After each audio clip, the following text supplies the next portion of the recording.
He's gone. Carter is gone. Howard Carter's financier, Lord Carnarvon, uttered those words with his dying breath. 1923, just months after they dared to open Tutankhamun's tomb. A mosquito bite, they said. Blood poisoning. But others knew the truth. They had unleashed something ancient, something vengeful. A pharaoh's curse. And Carnarvon was just the first. From the shimmering sands of the Sahara to the bustling markets of Marrakesh, Africa breathed with stories. Ancient, whispered, and often terrifying. We delve into a legend that has haunted Egypt for a century, a legend born not of myth, but of meticulously documented deaths.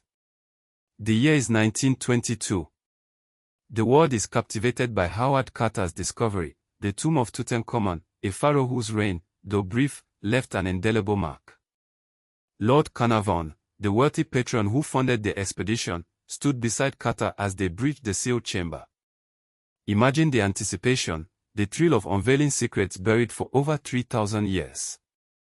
Gold, jewels, chariots, the king's ransom lay before them. But the treasure came with a price. Just months later, Carnarvon was dead.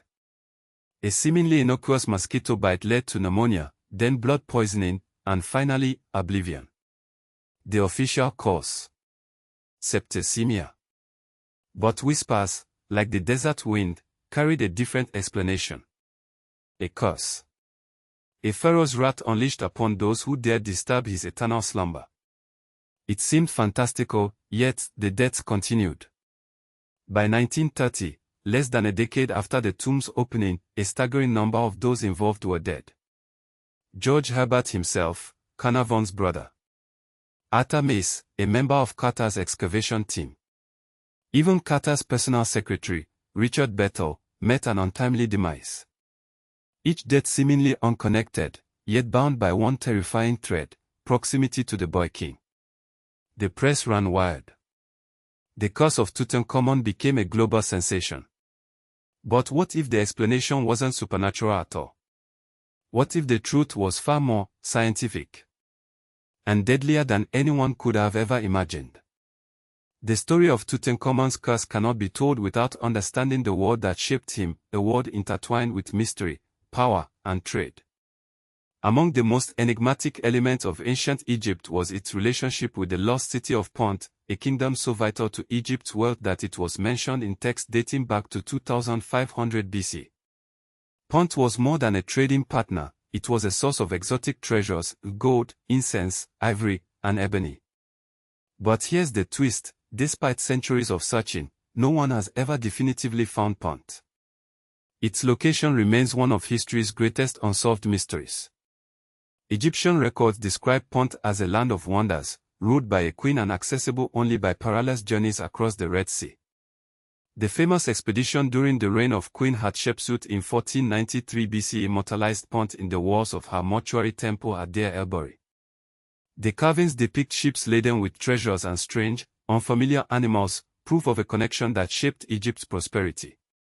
Yet, by the time of Tutankhamun's reign, around 1332 BC, references to Punt had dwindled. What happened to this once flourishing kingdom? Some scholars believe Punt was located in modern-day Somalia or Eritrea, while others argue for Yemen or even Madagascar. The mystery deepens when we consider that the Egyptians themselves seemed to lose track of Punt, as if it vanished into the sands of time. But here's the chilling part: could Punt's disappearance be linked to something darker? Ancient texts hint at curses and divine retribution for those who exploited its riches.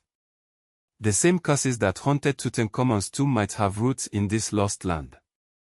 Now, consider this: in 1922, when Howard Carter opened Tutankhamun's tomb, he found artifacts made from materials sourced from Punt, ebony, incense, and gold. These treasures, once symbols of Egypt's greatness, became harbingers of doom for those who disturbed the pharaoh's rest. Was the curse of Tutankhamun not just about the tomb but about the forgotten sins of a civilization that thrived on the wealth of a lost kingdom?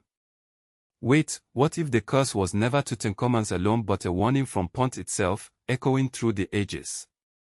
The mystery deepens, and the shadows grow longer.